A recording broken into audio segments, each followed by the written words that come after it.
Very nice. Very good. One of those, your round face cutters. And then the measurements for the cutters are 3¼ 3 inches and 1/4. Yep. And then this is 1 inch smaller, 2 inches and 1/4. Okay? These two cutters. Because we're going to be making 3 products. One of them is a circle. One of them is like it's kind of like a container. It's called a vol au vent or a patty pan. The circle one is a Pithivier. It's going to be filled with the almond cream that you guys made today. This one will get filled with raspberry mousse. And then the Jalousie, which is like a strudel, will be filled with any of the fruit toppings that you used today. So either apple, cherry, or blueberry. Apple. So I rolled out each of the puffs that you have. And I don't care what product you make of which. They're both puff pastry. It's just one was inverted where the fat was on the outside. So what do you think the difference would be since the fat was laminated on the outside as opposed to the fat laminated inside? What do you think?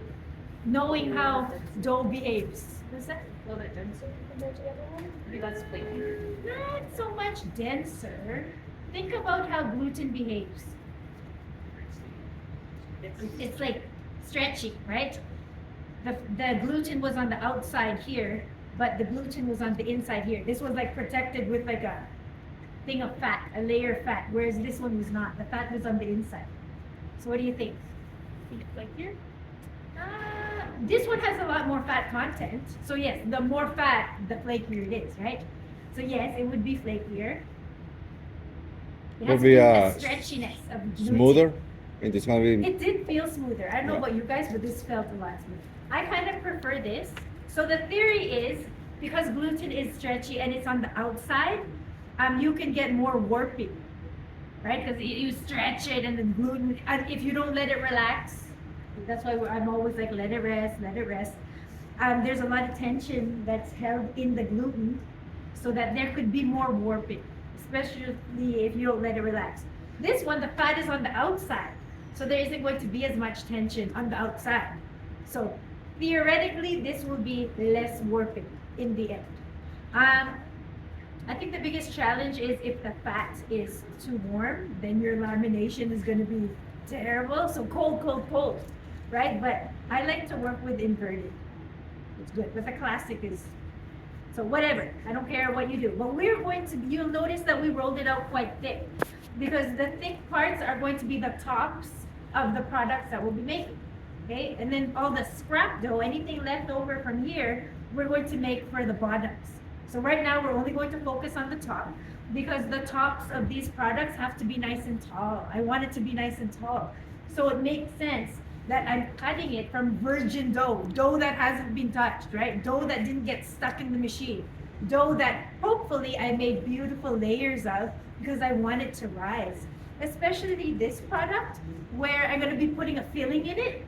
If yours didn't rise properly, it's this short, how much filling can you put in something that's this short?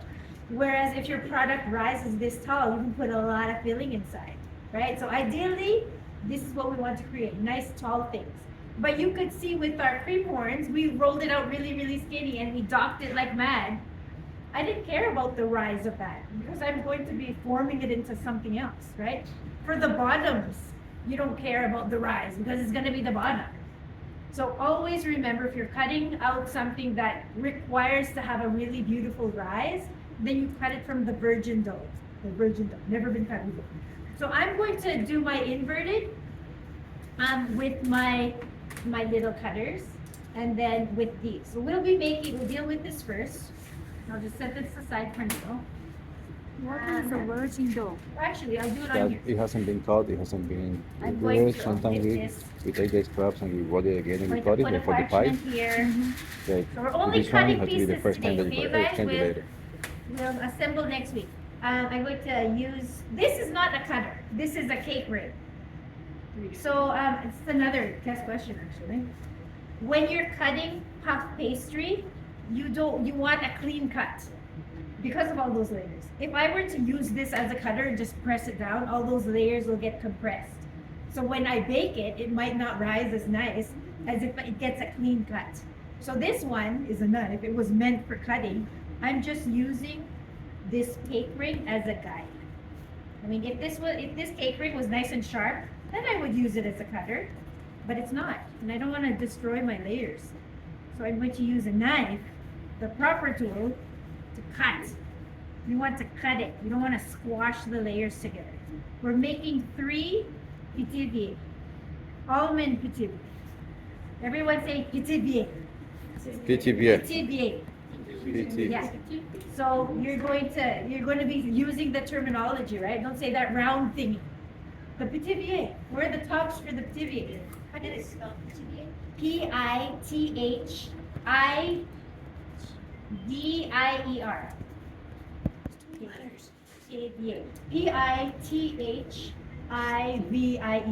Pithivier.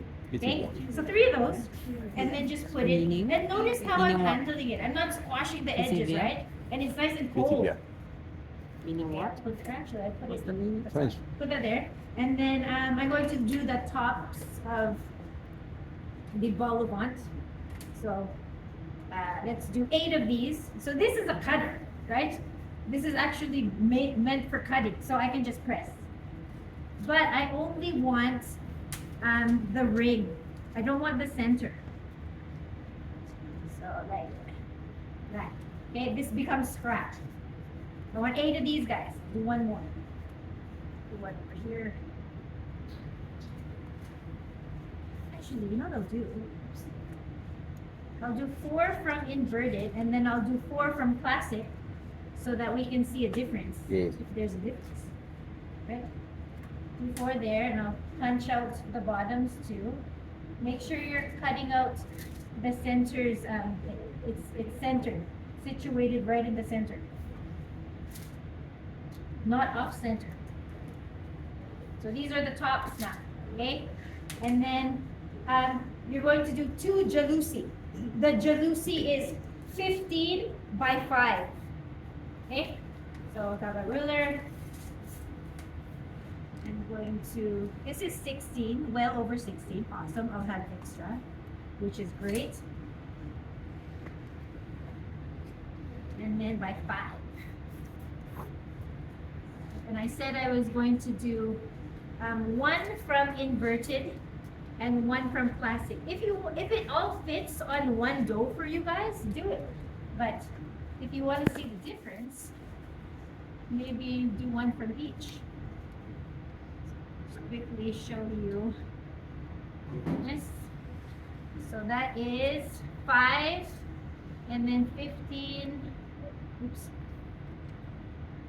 I'll go here. 15. And don't worry about there being scrap, because we need to make the bottoms too. But cut your tops off first. We want the tops from virgin dough. So I'm going to do another one with my classic. I'll put it right beside. And I'll do 4 more of these with my classic. I'll put it right beside. Okay? I'm going to put plastic on this and put it in the freezer. We'll follow it. We're all good. With this scrap dough, whenever you're using scrap, reuse it. This is still perfectly fine to use, but layer it up. And all of this is potentially is scrap dough. That, okay? And then I'm going to wrap it up in plastic in the fridge. This goes in the fridge because we need to roll out the bottoms. This is only the tops. Okay? 2 of these, 15 by 5. 3 of these, 6-inch round. Use your knife to cut. And then 8 of these, 3 1/4, and then 2 1/4. All right? Thanks, everyone. Thank you, Chef.